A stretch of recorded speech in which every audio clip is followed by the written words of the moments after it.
inovator di daerah. Untuk narasumber kita hari ini adalah pertama nanti Dr. Hadi Supraptikta, MM. Beliau adalah Ketua IPI dan juga sekaligus saya kira ini adalah tokoh penggagas dari inovasi. Beliau juga peneliti ahli utama Balitbang Depdagri. Kemudian yang kedua adalah narasumber kita hari ini adalah Dr. Musa Yusuf, SIP MAK. Beliau adalah penanggung jawab beasiswa unggulan Kemendikbud RI. Baik Bapak Ibu sahabat inovator yang saya hormati, kajian ini sebenarnya salah satu concern kita di IPI saat ini, bagaimana isu-isu inovasi ini bisa menjadi isu yang sentral di dalam wacana pemerintahan daerah terutama. Nah, salah satu penggagas utama dari diskusi kita hari ini adalah bagaimana sih pembiayaan pendidikan untuk para pemberdayaan inovator ya di daerah. Nah, Mas Hadi saya kira nanti akan menjelaskan pada kita apa sih urgensinya, mengapa inovator di daerah itu perlu diberdayakan. Dan bagaimana sih sebenarnya model-model pembiayaan pendidikan yang alternatif sehingga kita bisa menghasilkan satu inovator yang unggul di Indonesia saat ini. Karena ketika kita bicara pada konteks inovator, dalam konteks kemajuan sebuah bangsa itu, inovator itu sangat ditentukan pada ada dua level tingkatan di dalam membangun sebuah inovator, di mana invention sebagai salah satu karya yang bisa dilihat, itu adalah pertama bagaimana membangun ekologinya. Tentu ya, membangun ekologi sebuah proses inovasi itu tidak bisa menjadi instan, tapi dia perlu ditata secara planning, kemudian dengan cara ada pemberdayaan yang lebih sustainability-nya agak berkelanjutan. Kemudian yang kedua adalah saya kira faktor utama yang kedua itu adalah bagaimana membangun pembiayaan yang lebih pro terhadap inovator. Saya kira beberapa diskusi tentang inovasi daerah terutama ini adalah bagaimana menemukan, menggali potensi-potensi inovator yang ada di daerah itu untuk bisa menjadi satu kelembagaan yang kuat dengan melalui pemberdayaan. Nah, saya kira ini topik kita hari ini selama 1 jam ke depan, yang insya Allah akan dibahas oleh Pak Hadi dan Pak Musa Yusuf. Baik, langsung saja kita mulai ke Mas Hadi. Halo, Mas Hadi. Iya Pak Isnaini. Ya, Pak Hadi, selama 15 menit, Pak Hadi akan menjelaskan apa sih urgensinya pemberdayaan inovasi di daerah itu.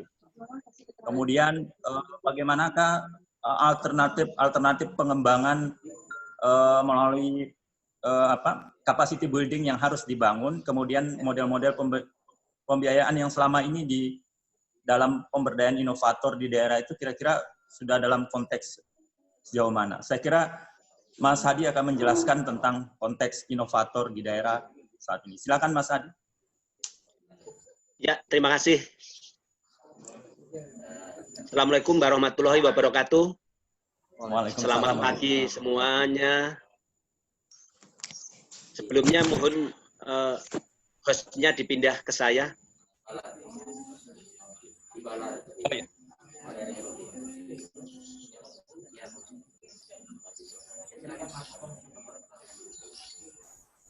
Masih belum bisa. Sudah, Pak. Diklik kanan yang di partisipan, terus hostnya dipindah.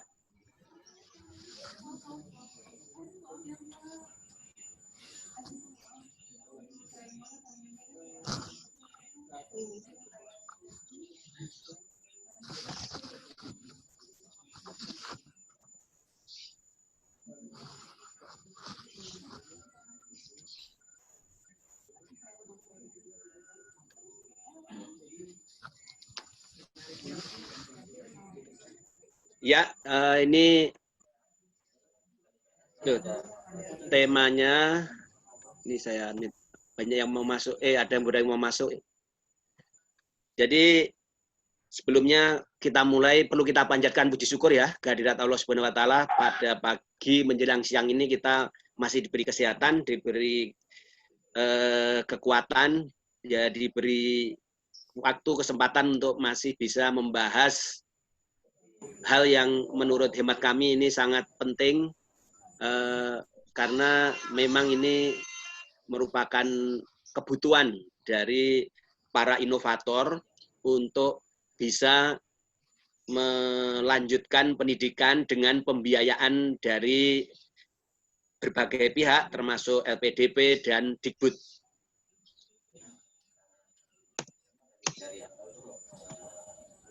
Yang latar belakangnya adalah sekarang pandemi COVID-19 telah mengubah tatanan kehidupan di seluruh dunia, di mana permasalahan serius yang ditangani berbasis inovasi. Justru dengan adanya pandemi ini ada sesuatu yang terobosannya muncul adalah permasalahannya itu dijawab dengan inovasi. Yang kedua, dengan adanya pandemi COVID-19 ini yang dipastikan kapan selesainya belum pasti karena ketidakdisiplinan kita semua. Ini perlu menciptakan iklim inovasi yang kondusif untuk mengatasi itu, mengatasi ketidakdisiplinan ini, sehingga harus juga menciptakan iklim inovasi. Yang ketiga, dengan adanya pandemi COVID-19 ini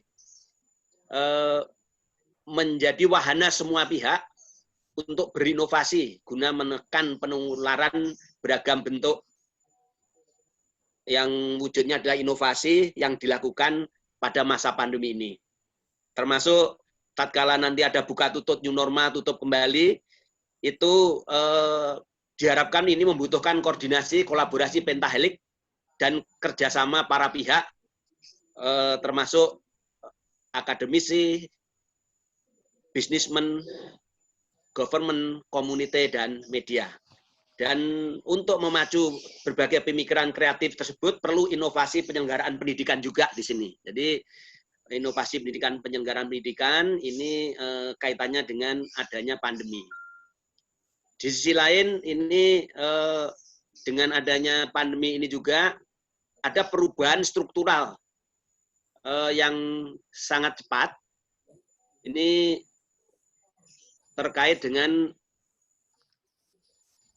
berbagai solusi yang berbasis inovasi. Misalnya di dalam bidang pendidikan, ini telah melaksanakan pembelajaran jarak jauh, institusi banyak mendapat tekanan finansial, tapi ada solusi dengan apa istilahnya, universitas juga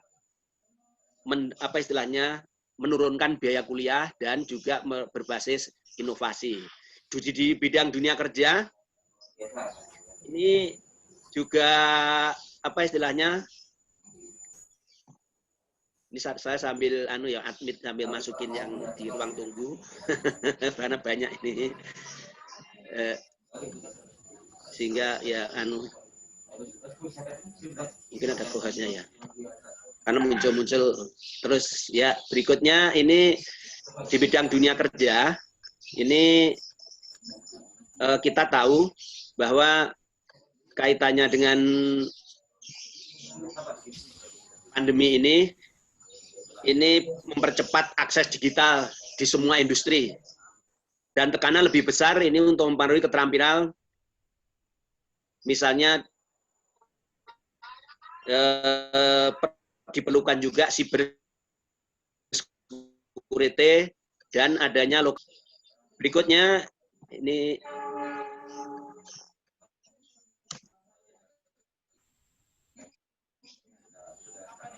kalau ada yang aku tidak mau dipindah nih, kalau masih ada yang perlu dimasukkan ini. Sebentar saya bisa masukkan ya. Berikutnya ini perubahan kaitannya dengan inovasi itu terjadi di dunia teknologi, di dunia sosial dan lingkungan, dan terjadi secara global. Ini di bidang teknologi, ini disrupsi teknologi akan berdampak pada semua sektor ini ya, pada semua sektor. Dan untuk di bidang sosial kultural, ini perubahan demografi, profil sosioekonomi dan populasi di dunia, misalnya meningkatkan harapan hidup karena ini semakin terjamin, yang tadinya harus berbayar semua, ini kaitan ke kesehatan, ini gratis. Kaitan dengan lingkungan, ini habisnya bahan bakar fosil, krisis air, perubahan iklim, permukaan air laut naik, ini telah terjadi di bidang energi, ini juga terjadi inovasi untuk memenuhi kebutuhan energi dan air, dan energi alternatif lainnya. Jadi adanya inovasi secara global ini telah terjadi secara masif. Ini di tingkat global, ini terkait inovasi pembelajaran masa depan, ini juga telah terjadi mulai kaitannya dengan adanya proses perubahan, mulai kaitannya dengan siklus aksi refleksi terhadap kegiatan-kegiatan yang terkait dengan belajar. Berikutnya, ini negara-negara yang mengadaptasi sistem pemberdayaan inovator untuk memenuhi kebutuhan berbasis inovasi agar dapat maju. Ini ada mulai pendidikan usia dini prasekolah sampai di pendidikan perguruan tinggi. Ini telah terjadi pergeseran yang sifatnya ini adalah pemberdayaan inovator. Nah, dari sini ada beberapa negara ya juga yang telah merubah kaitannya dengan kurikulumnya, terkait dengan sistem pendidikannya, terkait dengan kebijakan mendorong akses universal yang menghasilkan kenaikan penerimaan baik itu siswa maupun mahasiswa, termasuk ini yang berbeasiswa. Ini elemen-elemen pembiayaan pendidikan pemberdayaan inovator yang berperan penting guna menciptakan masyarakat maju. Ini mulai kesadaran persepsi akan tingginya angka partisipasi siswa ya, ini untuk siswa maupun nanti mahasiswa. Kurikulum yang berubah, pola pikir yang harus berubah, pola pendidikan yang tadinya apa istilahnya full searah sudah terjadi dua arah dengan adanya diskusi-diskusi dengan berbasis ini adalah inovasi kesemuanya.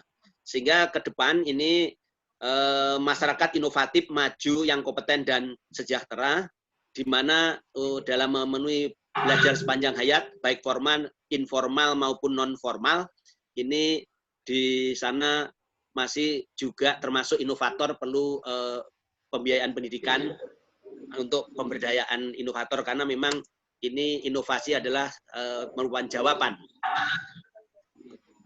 Kita tahu sistem pembiayaan pendidikan Indonesia perlu perubahan pemihaan melalui di sini pemihaan pada para inovatornya. Di situ bagaimana pembiayaan pendidikan ini salah satunya juga bisa memihak atau dialokasikan juga pada inovator-inovator, menjadi cukup relevan. Karena perekonomian Indonesia yang berubah perlu pemberdayaan inovator dalam pembiayaan pendidikan. Karena perekonomian di sini butuhkan inovasi-inovasi, perubahan sosiokultural dan demografi. Ini juga perlu pemihakan pada inovator, karena tadi sudah ada sosiokultural yang memang adanya perubahan lingkungan, adanya gambaran pasar yang memang adanya link and match yang berbasis inovasi, isu inovasi ini juga butuh inovator. Di sini semua diperlukan pembiayaan karena untuk mendorong terjadinya percepatan di bidang inovasi. Karena kalau tidak didorong dengan berbagai hal, yang terutama di sini terkait dengan biaya pendidikan ini percepatannya akan kurang. Nah, tujuan pendidikan ini dibiayai bagi inovator atau pembiayaan pendidikan terhadap inovator ini mendorong inovasi. Ini karena kaitannya kalau Kemendagri inovasi daerah bisa berjalan cepat sesuai target prioritas. Ini bisa dikaitkan dengan prioritas nasional atau bagi yang mahasiswa itu prioritas riset nasional karena memang secara kita tidak bisa menutupi bahwa inovasi itu adalah diawali dari invensi atau riset baru komersialisasi jadi suatu inovasi. Yang kedua membuat kehidupan inovasi daerah yang lebih produktif. Yang ketiga membuat kehidupan ekonomi dan aktivitas bisnis berbasis inovasi. Yang keempat ini prakondisi pembiayaan pendidikan pemberdayaan inovator di daerah secara masif. Dan yang kelima ini menyusun langkah inovasi daerah di lapangan yang selama ini belum dilakukan oleh para pemangku kepentingan. Karena memang inovatornya itu masih apa istilahnya belum ada yang mendeklar atau belum ada wadahnya, belum dan sebagainya. Ini dasar hukumnya. Inovasi daerah mulai Undang-Undang 23 ini ada satu bab 10 diatur tentang inovasi daerah. Ini contoh di pasal 388 ayat 7, ayat 9 dan ayat 10 serta ayat 11. Di sana diatur terkait dengan inovasi daerah. Dan dari situ diatur juga Undang-Undang 11 2019 tentang Sinas Iptek. Di sana juga ada inovasi tapi sistemnya nasional, arahnya ke dunia industri dan orientasinya ke profit. Di sisi lain ada PP 12 2017 tentang Binwas, di mana pembinaan umum antara lain meliputi pembagian urusan pemerintahan dan bentuk pembinaan lain sesuai dengan ketentuan perundang-undangan. Artinya ini pembinaan tadinya dari pemerintahan itu Kementerian Dalam Negeri dan nanti pemerintah daerah kepada pemerintahan di bawahnya. Ini termasuk para inovator ini dibina agar terjadi inovasi secara masif. Ada regulasi yang lain adalah PP 38 2017 tentang inovasi daerah. Ini Kemendagri melakukan penilaian terhadap pelaksanaan inovasi dan pelaporan ini wajib, suatu kewajiban. Yang di Undang-Undang 11 ini diatur juga wajib serah dan wajib guna terkait dengan invensi dan inovasi. Yang terakhir ini Permendagri 104 ini terkait dengan penilaian inovasi dan penghargaan tata caranya. Itu beberapa regulasi yang terkait dengan inovasi. Baik inovasi secara nasional maupun inovasi daerah. Di sisi lain, karena suasana pandemi, ada dasar hukum terkait dengan kondisi darurat akibat pandemi yang berdampak inovasi ini menjamur di segala bidang karena merupakan problem solving dari berbagai masalah. Sehingga dari situ untuk percepatan itu semua terjadi perlu pemberdayaan inovator. Ini dasar-dasarnya ada Kepres 11 2020 tentang penetapan darurat, ada Kepres 12 tentang penetapan bencana dan sebagainya. Dan untuk yang kaitan pendidikan ini ada surat edaran Mendikbud, ada beberapa nih yang nomor 3 tahun 2020 ini tentang COVID di satuan pendidikan, ada surat Mendikbud nomor 46962 ini terkait tentang pembelajaran daring, ada surat edaran nomor 4 tentang pelaksanaan kebijakan pendidikan, dan ada surat edaran PAN RB nomor 19 tahun 2000 tentang penyusunan sistem kerja aparatur sipil negara. Ini semua akan problem solvingnya akan membutuhkan inovasi, sehingga di sini pun perlu pemberdayaan inovator. Nah, berikutnya ini dasar hukum pengaturan yang lain. Pasal berikutnya di Undang-Undang 23 adalah di pasal 386. Ini sebetulnya inovasi itu dalam rangka peningkatan kinerja penyelenggaraan pemerintahan daerah. Di situ dapat melakukan inovasi. Berikutnya ini kepala daerah ini melaporkan inovasi daerah yang dilaksanakan. Ini diatur di undang-undang. Berikutnya pemerintah pusat melakukan penilaian yang dilakukan oleh pemerintah daerah, dan di pasal 389 ini pelaksanaan inovasi yang telah menjadi kebijakan pemerintah daerah, inovasi tersebut tidak mencapai sasaran, ini tidak bisa dipidana. Dan di PP 38 ini ada di pasal 23 penilaian terhadap penerapan hasil inovasi daerah untuk memberikan penghargaan atau insentif kepada pemerintah daerah itu perlu dilakukan. Tapi ini insentif masih sifatnya transfer antar pemerintahan, yaitu pemerintah pusat ke pemerintah daerah. Nah, sekarang bagaimana selain nanti ada beasiswa yang didorong bisa digulirkan dari LPDP, juga dari Dikbud, juga dari lembaga-lembaga dunia, ini diharapkan dari transfer dari APBN ke APBD ini juga bisa sebagian juga untuk biaya ke para inovatornya. Yang ini kelihatannya perlu juga kita dorong bersama agar percepatan inovasi di daerah semakin cepat. Ini sekilas terkait dengan isinya PP 38, tujuannya adalah peningkatan pelayanan publik, pemberdayaan dan peran serta masyarakat, serta peningkatan daya saing. Ini tujuan inovasi daerah. Bentuknya ini ada 3, ada tata kelola pemerintahan daerah, pelayanan publik, dan inovasi bentuk lain sesuai urusan kewenangan kepala daerah. Kriterianya ini mengandung kebaruan, sebagian atau seluruhnya, memberi manfaat bagi daerah dan masyarakat, tidak mengakibatkan pembebanan atau pembatasan kepada masyarakat yang tidak sesuai dengan ketentuan perundang-undangan. Ini pembebanan ini misalnya ada tarik-tarikan, dibiayai rame-rame itu, ini kalau seperti itu belum tentu dikatakan inovasi, dan merupakan urusan pemerintahan yang menjadi kewenangan daerah. Ini tujuannya jangan sampai nanti tumpang tindih, nanti urusannya pusat dilaksanakan daerah sehingga double claim nanti dan dapat direplikasi. Ini jadi harapannya berbagai inovasi ini yang sudah memang maju ini bisa direplikasi, yang belum maju, yang sudah dapat dilakukan memang ada terobosan dan ada kemanfaatan pada masyarakat, ini bisa direplikasi daerah yang lain. Ini unsur pembinanya, ini tingkat pusat sampai pemerintah daerah. Nah, berikutnya kaitannya dengan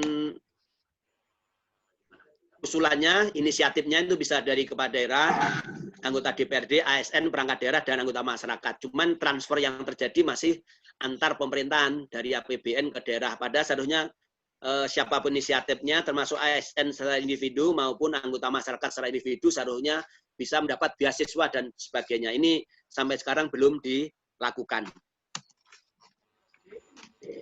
Ini yang terjadi selama ini. Kementerian Dalam Negeri telah melakukan Innovative Government Award. Dasarnya ini di pasal kedua, pasal 25. Di sana diatur menteri melakukan penilaian, dan yang kedua menteri memberikan penghargaan dan insentif. Ini lagi-lagi insentif. Pasal 25 ini menteri menetapkan provinsi yang akan menerima penghargaan dan insentif nih, lagi-lagi insentif lagi, dan menerima penghargaan. Dan ketentuan lebih lanjut mengenai penilaian ini diatur, termasuk ini insentif, ini diatur dengan peraturan menteri. Cuman sampai sekarang saya belum melihat ini diperuntukkan pada perundangan misalnya yang terkait dengan beasiswa. Sehingga mari kita dorong rame-rame menuju ke juga pada individu, agar karena perilaku individu tidak terlepas dari perilaku organisasi, tidak terlepas dari pelaku individu, sehingga individunya pun juga perlu dikasih apa istilahnya insentif. Ini proses penilaian ya, saya lanjut aja.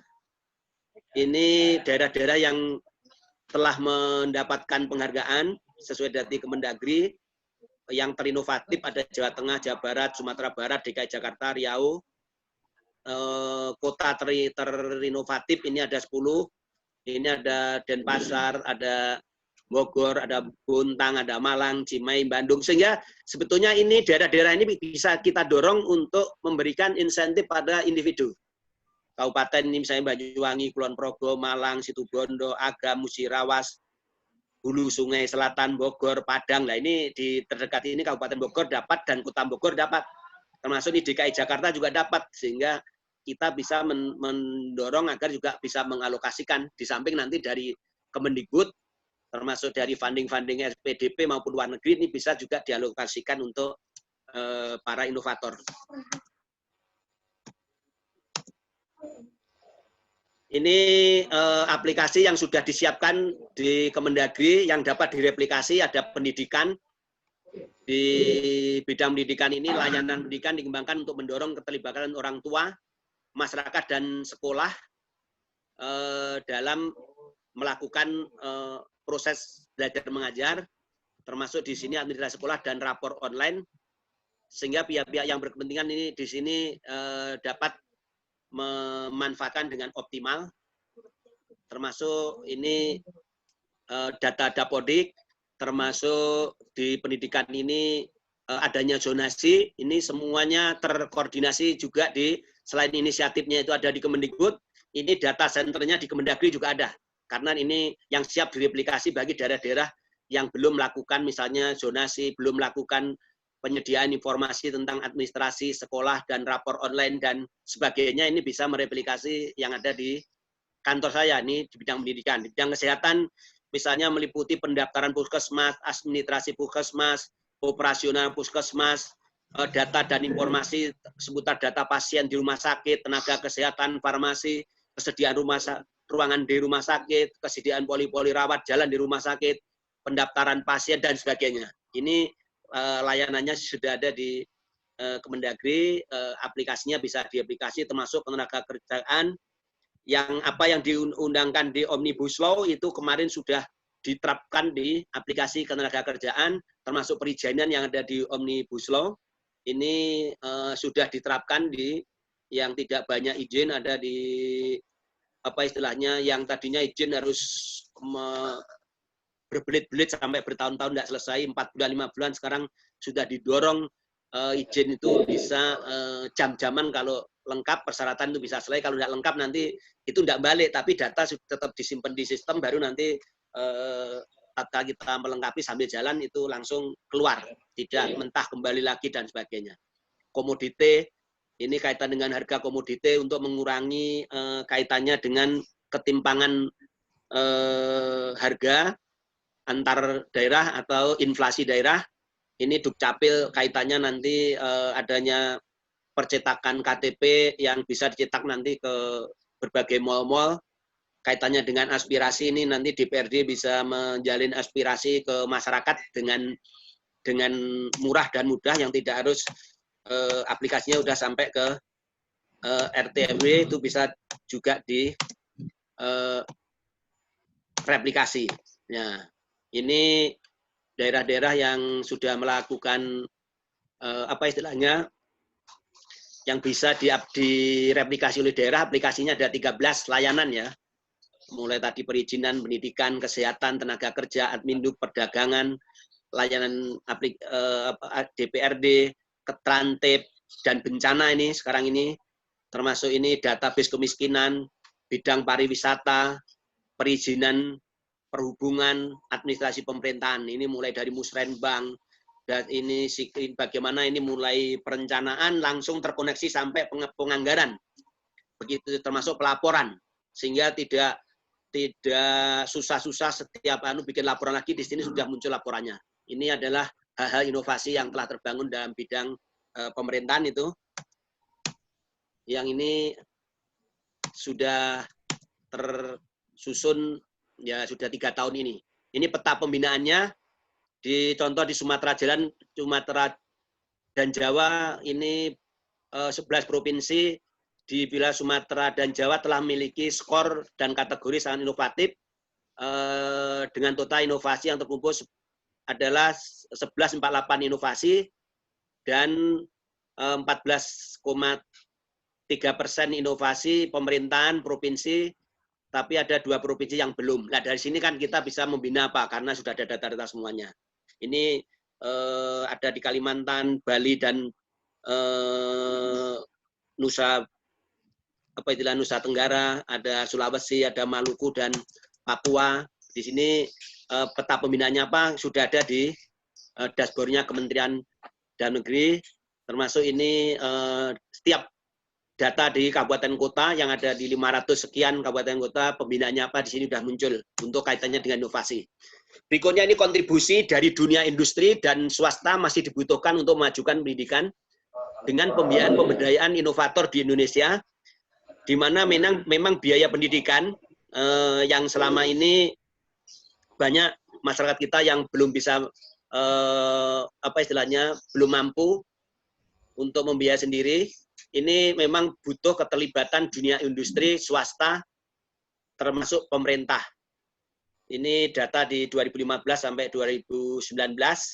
Ini contohnya kaitannya beberapa negara di dunia yang telah melakukan kontribusi terhadap pembiayaan pendidikan, termasuk mulai saat ini sudah mengalihkan beberapa pembiayaan terhadap inovatornya di sana. Karena ini inovasi ini sekarang lagi tren tidak hanya di Indonesia tapi di seluruh dunia. Apalagi dengan adanya pandemi ini secara massal kita melakukan inovasi yang tidak kita sadari. Di sisi lain Indonesia perlu meningkatkan kontribusi investasi sektor swasta untuk pembiayaan pendidikan, pemberdayaan inovator. Ini karena apa? Ini rendahnya total pembiayaan pendidikan, di mana di komponen anggaran nasional itu masih perlu porsi APBN ini untuk tambahan alokasikan di bidang dunia pendidikan. Ini karena memang secara keseluruhan pembiayaan pendidikan lebih rendah daripada yang dialokasikan di negara-negara maju. Ini OECD dan negara-negara maju. Ini peningkatan kolaborasi dengan pemerintah daerah untuk memastikan distribusi pembiayaan pendidikan pemberdayaan inovator ini terjadi. Misalnya ada pendekatan khusus untuk melakukan pendidikan bagi inovator atau kelas inovator, atau pendekatan konsultatif, atau tadi penghargaan berbasis merit, tadi yang undang-undang yang insentif tadi didukung dengan anggaran, infrastruktur, penerimaan siswa. Mungkin kalau anggaran itu dibikin zonasi sehingga termasuk ini guru dan inovator di sini. Ini perlu di sana untuk memastikan distribusi pembiayaan pendidikan ini nyampe pada inovator. Membangun kelas-kelas inovasi pada masa depan yang kreatif, kolaboratif, serta berbasis pengalaman dan didukung teknologi digital tetapi aman dan inklusif. Nah, ini perlu mulai aman dan inklusif, didukung teknologi, ada kolaboratif pentahelit, ABGCM tadi, pembelajaran berbasis pengalaman dan kreatif. Ini saya agak ngebut karena waktu tidak dikit. Ini meningkatkan kontribusi sektor swasta, pembiayaan pendidikan, pemberdayaan inovator. Ini sudah dilakukan, ini contoh yang insentif keuangan, ini dilakukan di Austria, yang terkait dengan kemitraan pemerintah swasta, ini ada di Hong Kong, ada di beberapa negara yang lain, yang termasuk di sini di India, CSR di India, dan ini Indonesia ini masih menggunakan nirlaba dan kepemilikan tanpa aset untuk yayasan, proses, dan ini regulasi yang sederhana, yang perlu disederhanakan artinya, ini untuk bisa nyampe ke pendidikan pada inovator. Ini berbagai negara yang telah melakukan kemitraan untuk pembiayaan pendidikan berbasis inovator. Ini contoh pemberian layanan pendidikan di Swedia dan India untuk infrastruktur, karena inovasi itu lebih condong ke teknologi. Teknologi ini contohnya di Australia dan Inggris. Ini pembiayaan sesuai permintaan, ini ada Amerika, Kolombia, Belanda. Untuk kebijakan strategi dan dukungan ini ada Jerman dan Irlandia. Ini sebagai best practice kalau kita mau melihat pembiayaan pendidikan untuk inovator. Ini pendidikan untuk kelas inovasi melalui kemitraan yang berkembang, hubungan industri dan otonomi dengan tata kelola berbasis hasil yang kuat. Ini perlu perguruan tinggi berbasis riset, juga perlu perguruan tinggi yang arahnya ke pendidikan inovasi agar unggul, termasuk di sini Uniswa terbuka perlu juga melakukannya nanti polanya gimana agar terjadi pembiayaan untuk kelas inovasi, termasuk ini industri dan masyarakat. Ini berikutnya ini untuk meningkatkan hubungan dengan dunia kerja, kelas inovator didorong untuk belajar di luar program studinya. Ini yang programnya Pak Nadiem, data dari Kemendikbud, misalnya ada program magang, ada proyek di desa, ada kampus mengajar, ada pertukaran pelajar, ada penelitian riset, ada kewirausahaan, ada proyek mandiri, dan proyek kemanusiaan. Ini kaitannya dengan Merdeka Belajar yang 3 semester dari 8 semester ada di luar kelas. Nah, kesimpulannya ini pertama adalah melakukan percepatan inovasi daerah dengan membuat peraturan daerah agar inovasi bisa berjalan cepat sesuai target prioritas riset nasional. Ini membuat SK Tim Koordinasi Percepatan Inovasi di pemerintah daerah agar inovasi daerah ada person in charge-nya atau penanggung jawabnya sehingga lebih produktif. Yang ketiga, kesimpulannya adalah melakukan kaji terap inovasi yaitu komersialisasi invensi, komersialisasi dari hasil invensi yang ada agar ekonomi dan aktivitas bisnis berbasis inovasi. Yang keempat, membuat ajang kompetitif penciptaan dan lomba inovasi daerah, dan pemenangnya diidentifikasi timnya yang layak untuk dapat prakondisi pembiayaan pendidikan sebagai pemberdayaan inovator di daerah secara masif. Berikutnya yang kelima, ini membuat rumusan peta jalan pembiayaan pendidikan, pemberdayaan inovator sebagai wujud penghargaan terhadap inovator ke depan. Dan yang keenam, melakukan branding dan replikasi hasil inovasi daerah yang telah diterapkan dengan menyusun langkah inovasi daerah di lapangan yang belum dilakukan oleh daerah pemangku kepentingan, terutama ini daerah-daerah yang ada kelas inovatornya. Saya kira itu, Pak Moderator, saya kembalikan ke moderator. Terima kasih.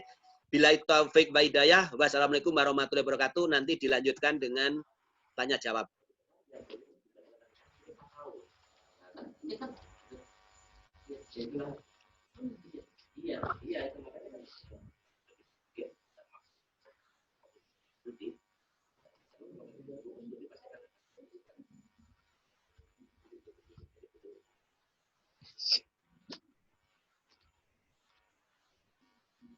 Ya Pak, hostnya dikembalikan Pak. Iya. Masih di saya nih hostnya, monggo dikembalikan. Bisa. Semuanya saja. Diklik kanan di Pak Isna ini, baru di di partisipan, nama ya.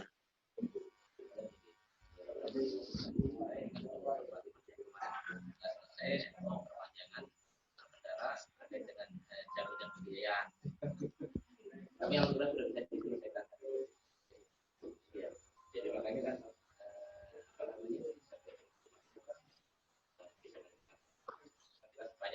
Sebentar, saya tadi seharusnya masih 2 ya Pak, coba lewat saya bisa nggak ya? Pak Isna ini.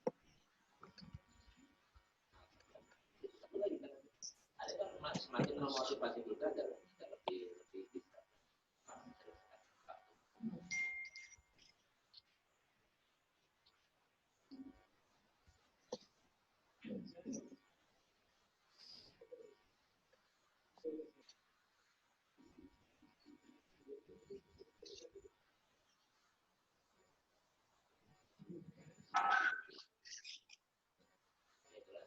Ya, ini dengan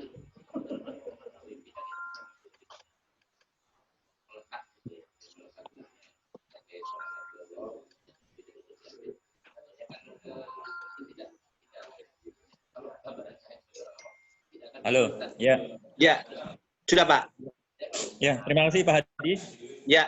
Saya kira menarik dari apa yang sudah disampaikan oleh Pak Hadi tadi terkait dengan pemberdayaan inovator di daerah dengan sangat komprehensif menjelaskan data-data yang cukup menarik bagi kita bahwa selama ini sebenarnya sudah banyak dilakukan oleh beberapa pemerintah daerah, terutama dari aspek kelembagaannya. Nah, tapi menurut Mas Hadi perlu dikembangkan secara individu. Jadi ada insentif yang individu yang saya kira memang tupoksinya ada di Kemendikbud, saya kira ini pada pengembangan Iya, infrastruktur. iya, iya. Nah, oleh karena itu saya kira kita langsung ke Pak Dr. Musa Yosef, SIP MAK, sebagai penanggung jawab dari beasiswa unggulan Kemendikbud RI. Nah, ada Pak Yosef, Pak Musa Yosef, halo. Halo, halo Bapak. Pak Is. Selamat siang Pak Musa. Ya, selamat siang Bapak. Ya, saya kira tadi menarik apa yang disampaikan oleh Pak Hadi ya, Pak Musa, terkait dengan bagaimana betul. sudah dilakukan pemberdayaan baik di Indonesia maupun di beberapa negara yang sudah dilakukan. Nah, saya kira tupoksi dari Kemendikbud ini saya kira punya satu solusi, apalagi dengan sistem kampus merdeka ya, kemudian dengan pemberdayaan guru yang lebih arahnya saya kira lebih pada pengembangan inovasi-inovasi yang lebih baik.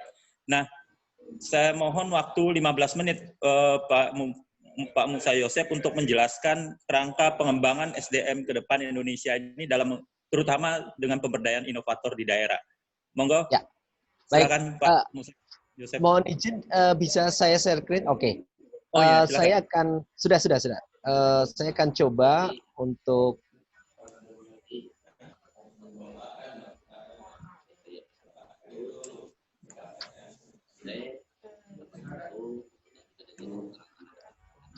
apakah sudah bisa share screen saya bisa masuk ke Bapak Ibu? Sudah Pak Musa. Oke.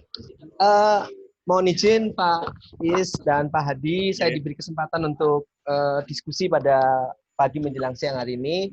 Seharusnya Pak Kahar karena ada kondisi yang berubah pada pagi hari ini sehingga beliau menyampaikan untuk disampaikan di forum ini. Pada kesempatan ini sebenarnya kami ingin menyampaikan bahwa Kementerian Pendidikan dan Kebudayaan di bawah pimpinan Mas Nadiem itu terjadi perubahan struktur yang sangat strategis menurut kami, yaitu adanya Pusat Layanan Pembiayaan Pendidikan.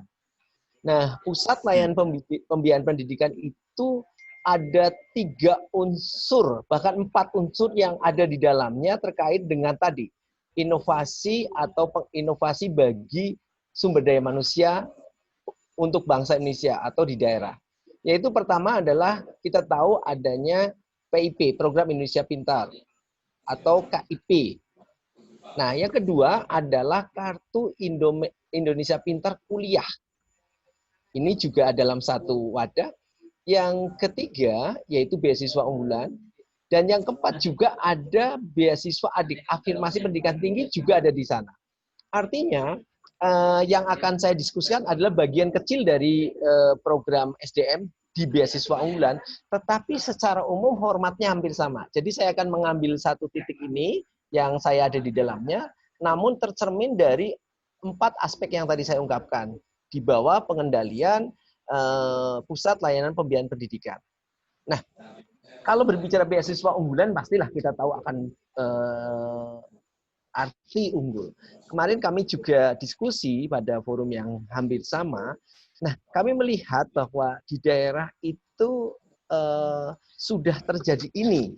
Tadi Pak Hadi juga sudah menyampaikan instrumennya sudah terjadi dan ada daya dorong baru sebenarnya. Kalau kami amati ini ada daya dorong baru, ada kekuatan baru. Nah, peluang untuk mengikuti beasiswa ini sangat luas dan misinya sebenarnya sama. Salah satunya adalah untuk apa? Untuk membangun potensi daerah. Dan ada yang luar biasa dari program yang kita canangkan ini, tidak ada satupun mengikat. KIP kuliah pun setelah tamat silahkan untuk bekerja memberikan kontribusi terbaik kepada daerah, kepada bangsa ini. Begitu juga dengan beasiswa unggulan.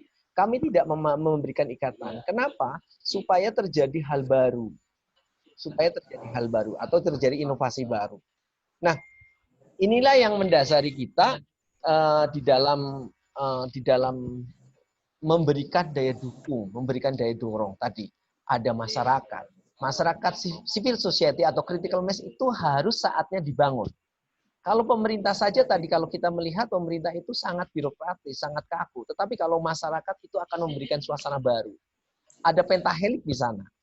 Ada masyarakat sebagai kekuatan. Nah, beasiswa unggulan hadir untuk itu, dan memang didorong untuk itu. Dan salah satu pilarnya, yaitu kecintaan dan kebanggaan.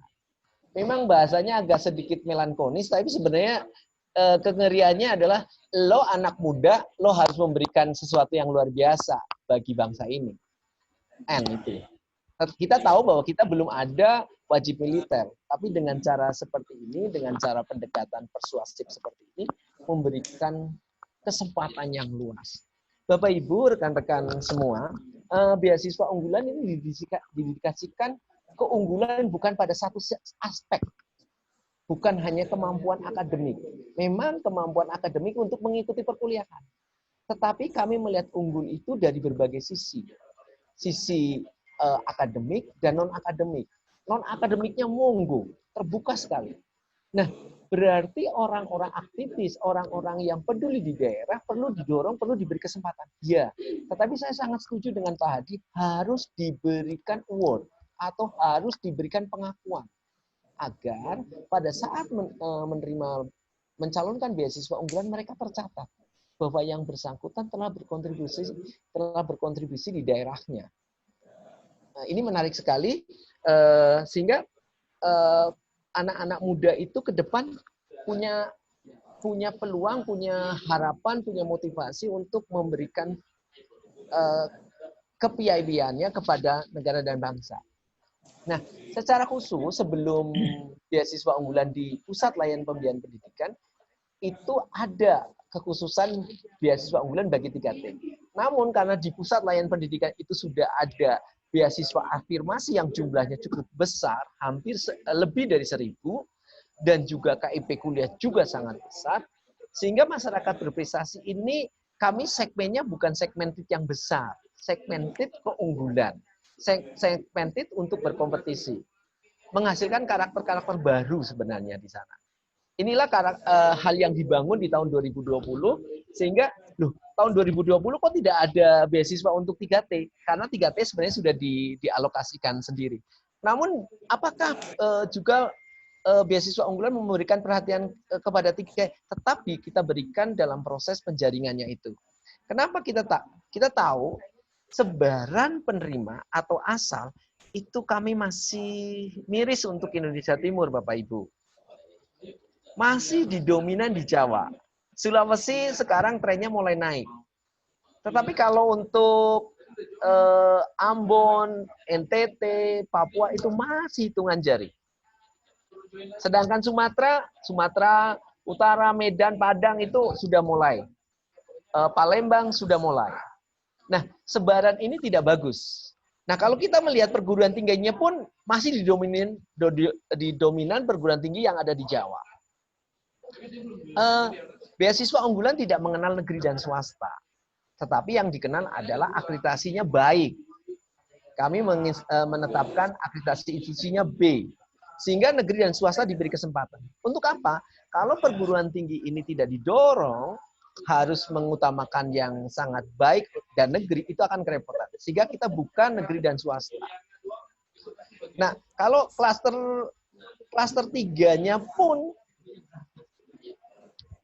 kita sudah melihat, kalau klaster 3 sudah mulai ada luar Jawanya ke sana. Inilah data-data yang kita bisa lihat. Untuk apa itu semua? Saya sepakat dengan Pak Hadi bahwa apa yang kita lakukan sebenarnya ada 3 hal.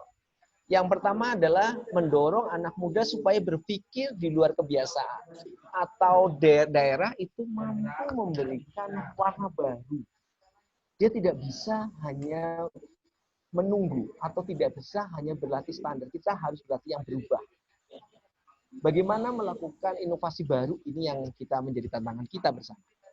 Yang kedua, tetap saja Pak, Bapak Ibu, di dalam proses pendidikan, 3 hal ini tetap kita harus pegang.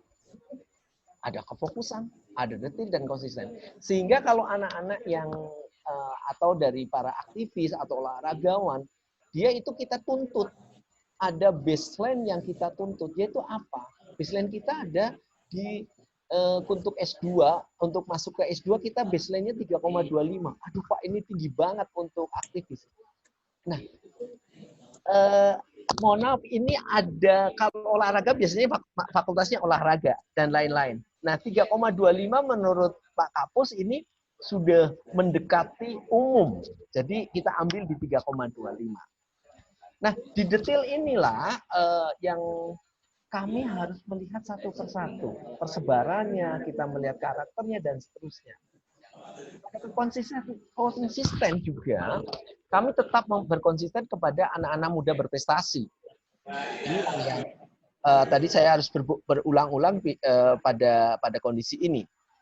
Nah, yang bagian ketiga ini, saya setuju sekali dengan Pak Hadi, saya sepakat dengan Pak Hadi, harus ada proses bisnis yang utuh. Tidak bisa kita hanya melempar sebuah inovasi, terusan ditinggal. Harus sampai kepada output yang jelas. Harus ada nilai jual. Jangan sampai inovasi itu tergagal hanya karena desain doang. Tetapi harus muncul produk barunya.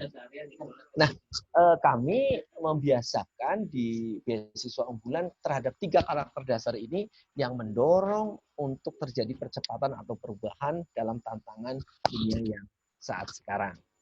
Nah, apa harapannya dengan sekitar 2.000-an per tahun itu kita akan mendapatkan output masa depan atau pemimpin masa depan yang selalu berpikir kreatif, objektif, berpikir positif, wawasan luas, idealis, dan motivasinya tinggi.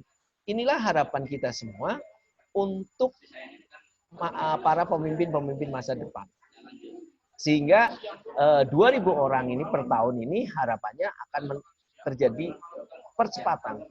Nah, di beasiswa unggulan secara umum jumlah pendaftarnya cukup tinggi, tapi tadi jumlah yang diterima sangat sedikit. Artinya semakin tahun semakin tinggi kompetitifnya. Di tahun ini itu jumlah yang mendaftar secara akun itu 85.000. Yang submit itu 17.000. Kalau tahun lalu yang submit itu 11.000. Terjadi lompatan yang sangat tinggi. Sedangkan jumlah yang diterima mungkin malah lebih rendah dari tahun 2019. Kenapa lebih rendah? Sebenarnya beasiswa unggulan di tahun ini bukan mau memberikan penambahan program baru. Karena ada desakan masyarakat dan informasi yang terus kepada kita, maka pimpinan mengambil kebijakan, oke, tetap diberikan di tahun 2020. Dampaknya apa? Kami harus melakukan prosesnya di akhir September dan di bulan Oktober ini. Saat ini kami sedang duduk untuk mewawancari 2.200-an lebih mahasiswa yang akan masuk untuk diterima di tahun 2020. Nah, kalau dari posisi ongoing, jumlah kami seperti ini. Ya, kisaran sekitar 10.000 yang ongoing. Yang menarik Bapak Ibu, untuk penguatan daerah, ada dua periode kami, 3 periode, kami mengkhususkan memberikan kepercayaan kepada Institut Pendidikan Dalam Negeri atau IPDN itu untuk fokus di bidang S3. Kami memberikan S3 di sana untuk berbagai elemen, baik yang swasta, negeri, maupun dari daerah. Kita beri beasiswa untuk bidang S3. Di tahun 2018-19 kami berikan. 17-18 kami berikan. 19 ada sebagian. Dan di 2020 kami masih didiskusikan apa ini menjadi hal yang sangat luar biasa atau bagaimana. Artinya kepedulian kita terhadap daerah itu sangat-sangat luar biasa. Sampai S3-nya pun kita didik. Untuk apa? Kalau mereka memiliki kemampuan akademis yang baik, saya pikir mereka akan mempunyai daya jelajah yang lebih luas. Nah, itu bagian terakhir dari mengawali diskusi saya dengan kita semua, dengan Bapak Ibu. Yang utamanya adalah beasiswa unggulan itu untuk menghargai sekaligus mengantar anak-anak kita yang terbaik meraih mimpinya. Dan lebih luar biasa sekali Pak Hadi tadi memberikan catatan bagi kita menjadi inovator-inovator di daerah. Inilah yang dapat saya sampaikan Pak Is, saya kembalikan ke Pak Is. Terima kasih. salah satunya yang sekarang Ya, terima kasih Pak Musa Yosef. Saya kira ada kaitannya dengan apa yang disampaikan oleh Pak Hadi tadi, kemudian dipertajam oleh Pak Musa Yosef terkait dengan bagaimana mengembangkan SDM yang unggul di daerah dengan berbasis beasiswa unggulan tadi tentunya. Yang sudah dilakukan dengan beberapa, ada peningkatan jumlah secara signifikan sampai jenjang S1, S2, S3 bahkan. Nah, saya kira kita juga mendorong tidak hanya yang pendidikan formal saja, harusnya ada pendidikan informal juga didorong ke proses beasiswa unggulan di dalam membangun sebuah pemberdayaan inovator di daerah. Oke, sahabat inovator yang saya hormati, saya kira itu dua paparan yang bisa memancing diskusi kita hari ini. Saya buka 3 pertanyaan atau 4 pertanyaan dari Bapak sahabat inovator. Silakan. Saya setuju nih. Pak Is bagus, sahabat inovator. Setuju tuh. Keren nih. Sahabat inovator. Ya, Sepakat, silakan. sahabat inovator. Sahabat inovator yang ingin mempertajam diskusi kita hari ini, silakan.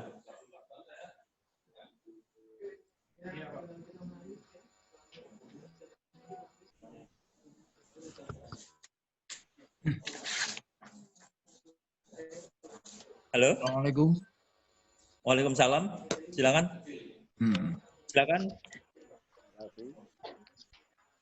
Nama saya Nurul dari Lamongan. Monggo, Pak. Pak Nur, silakan waktunya. Menarik sekali apa yang disampaikan Pak Hadi. Kalau saya lihat dengan sekilas memang mau ada mit, tetapi sayangnya di dalam inovasi ini kalau di daerah belum bisa sampai sedemikian tajam. Karena apa? Saya melihatnya baik di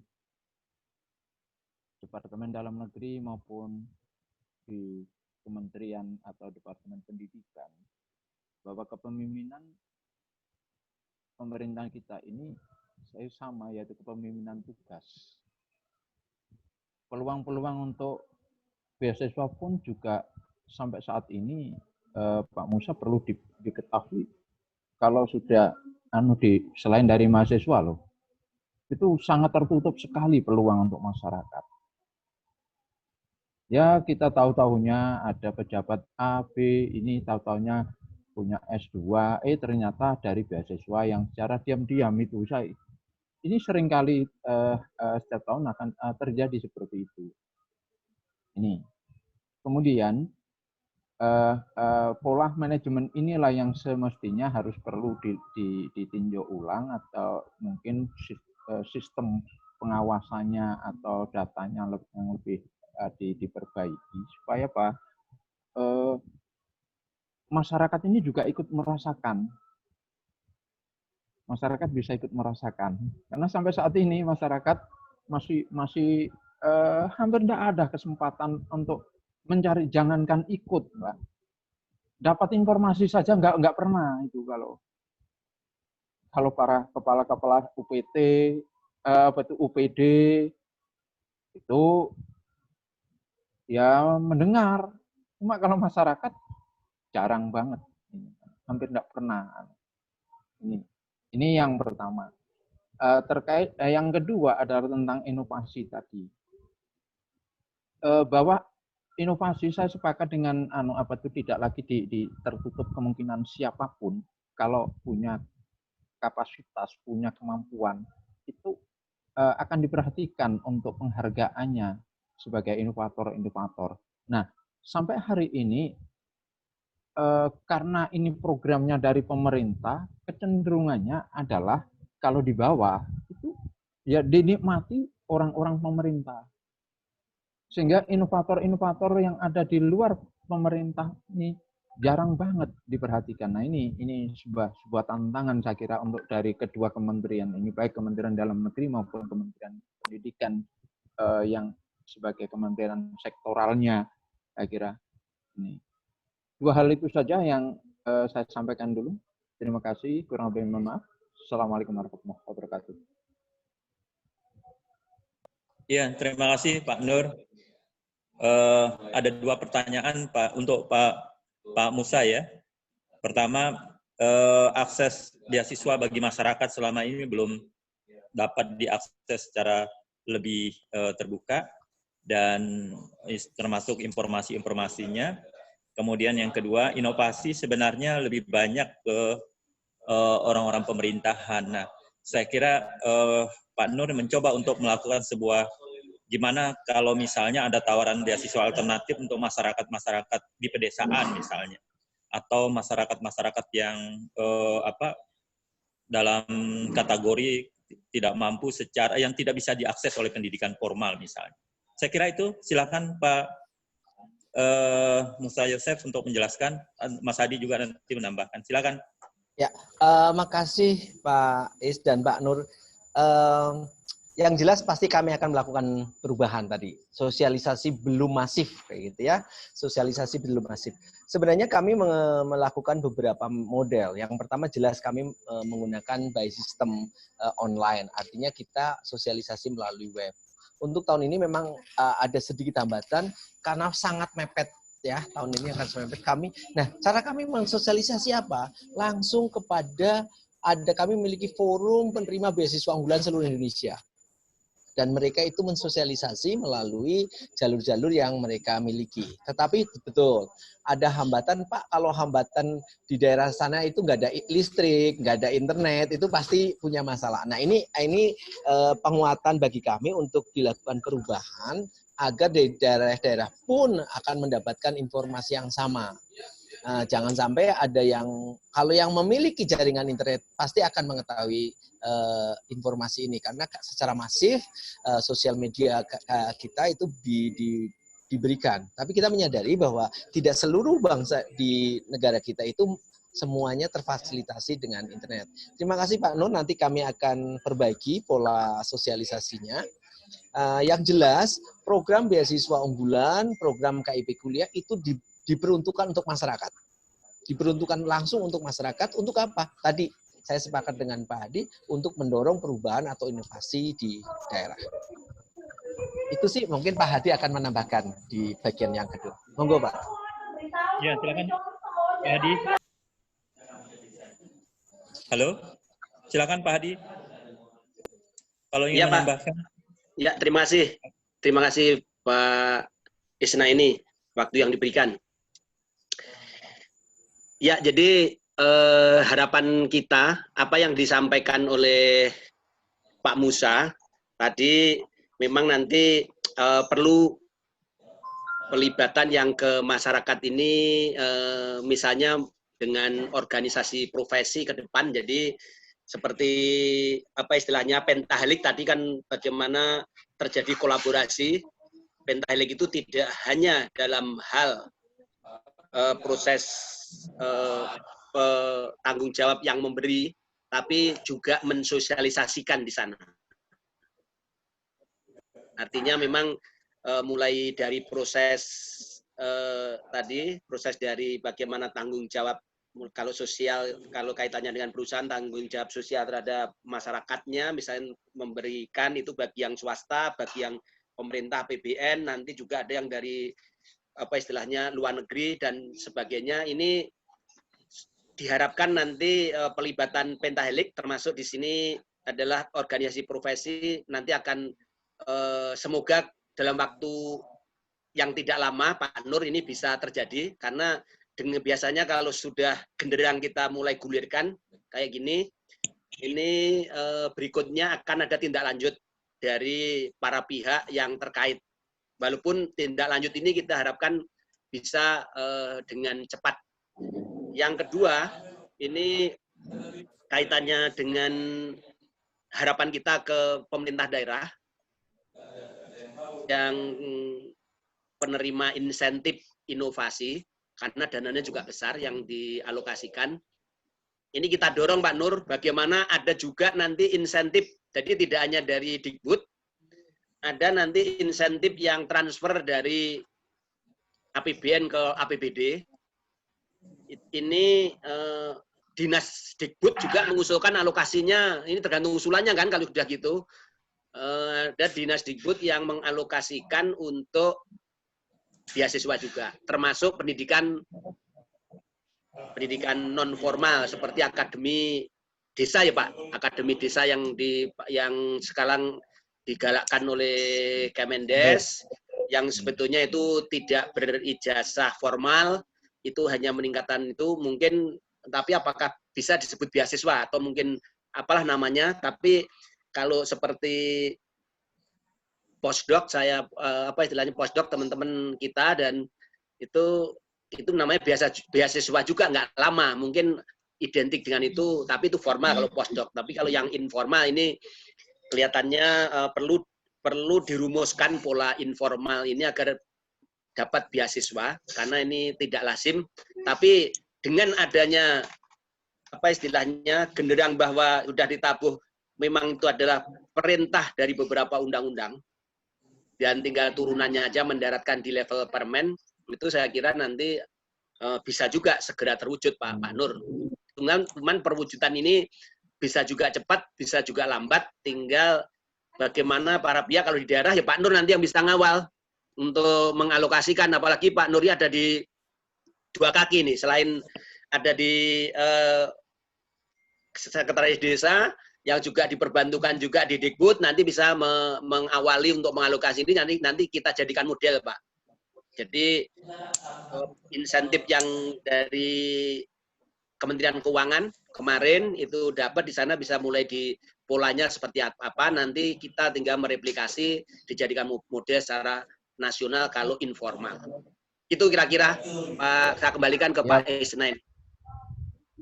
Ya, menarik sekali ya tadi dari jawaban. Saya kira memang kita perlu lembaga intermediary yang cukup banyak untuk bisa memperkuat, saya kira, program-program beasiswa unggulan. Misalnya ada Sekolah Desa Nusantara, kemudian ada IP, Ikatan Pamong Inovasi. Saya kira Pak Musa, saya kira perlu di Pentahelix tadi diperkuat, kemudian lembaga-lembaga alternatif di beberapa komunitas yang ada di masyarakat itu untuk digali potensi inovator yang luar biasa ini. Oke, saya kira ada pertanyaan lagi dari sahabat inovator, silakan.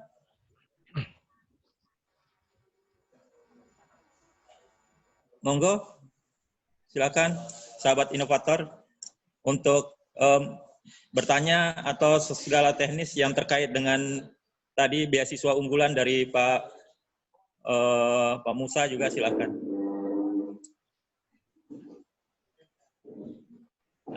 Halo? Ya, saya kira ada beberapa hal yang kita perlu untuk menindaklanjuti. Saya kira diskusi ini tidak hanya berhenti pada forum webinar ini, Pak Musa dan Pak Hadi. Saya kira kita perlu merumuskan dengan sahabat inovator kita yang ada di Indonesia semua, untuk kita merumuskan, saya kira, pola model insentif bagi inovator-inovator di daerah dengan membentuk lembaga intermediari yang concern terhadap inovator-inovator ini. Saya kira ada Sekolah Desa Nusantara, ada IP, misalnya Ikatan Pamong Inovasi yang nantinya akan digagas ke depan, sehingga ini betul-betul bisa memberikan kontribusi bagi para inovator untuk bisa menjadi satu hal yang bisa diperhatikan, saya kira.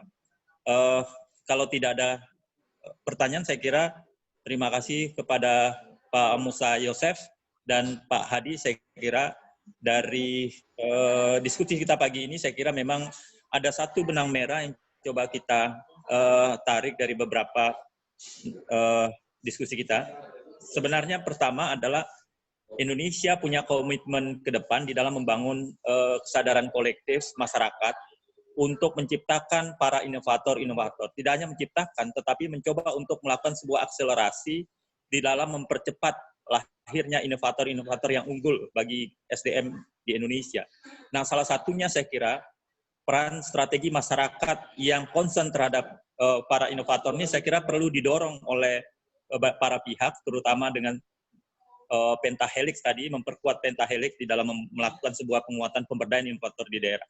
Titik sentralnya sebenarnya adalah bagaimana memperkuat inovator daerah itu dengan melakukan insentif. Tidak saja kelembagaan saya kira yang sudah dilakukan oleh Depdagri dan Depdikbud ya secara kelembagaan, tetapi juga perlu didorong inisiatif-inisiatif yang di mana di lembaga-lembaga non formal misalnya yang justru lebih banyak munculnya inovator-inovator yang alami gitu ya, yang memberikan kontribusi besar bagi bangsa ini, itu bisa menjadi concern bagi Depdikbud untuk pengembangan nanti memperluas beasiswa unggulan itu menjadi satu hal yang. Nah, mudah-mudahan nanti ke depan dengan IP maupun Desa Nusantara ini bisa memberikan kontributif yang begitu besar di dalam membangun kesadaran kolektif kita, bagaimana inovator-inovator di daerah ini bisa didorong untuk tidak saja berkarya, tetapi diakui secara nasional maupun secara internasional. Saya kira ini hal yang menarik diskusi kita pada hari ini. Nah, mudah-mudahan ini nanti ada seri berikutnya, lebih banyak bagaimana pola kerjasama yang baik di dalam membangun sebuah pembiayaan ini. Saya kira perlu ada diskusi berikutnya dengan melibatkan swasta ya, pentahelix saya kira Mas Pak Hadi dan Pak Musa, kita libatkan pihak swasta kembali. Bagaimana pembiayaan real di dalam membangun atau memberdayakan para inovator di daerah, baik yang bersifat formal maupun lewat informal, jalur-jalur informal tadi. Saya kira itu sahabat inovator yang saya hormati hasil diskusi kita. Mudah-mudahan terima kasih untuk Pak Musa Yosef dan Pak Hadi dan sahabat inovator semua. Sampai jumpa dan mohon maaf apabila selama memandu acara saya ada mengalami kekurangan. Saya kira lebih banyak kekurangan daripada kelebihannya. Mohon dimaafkan. Mudah-mudahan kita ketemu di dalam forum yang berikutnya. Kita akhiri. Billahi taufiq hidayah. Assalamualaikum warahmatullahi wabarakatuh. Saya serahkan ke host, silakan. Waalaikumsalam warahmatullahi wabarakatuh. Terima kasih. Semoga bermanfaat teman-teman. Kita akhiri sebagai host. Wassalamualaikum warahmatullahi wabarakatuh. Waalaikumsalam warahmatullahi wabarakatuh. Mohon pamit, Bapak Ibu. Mohon pamit.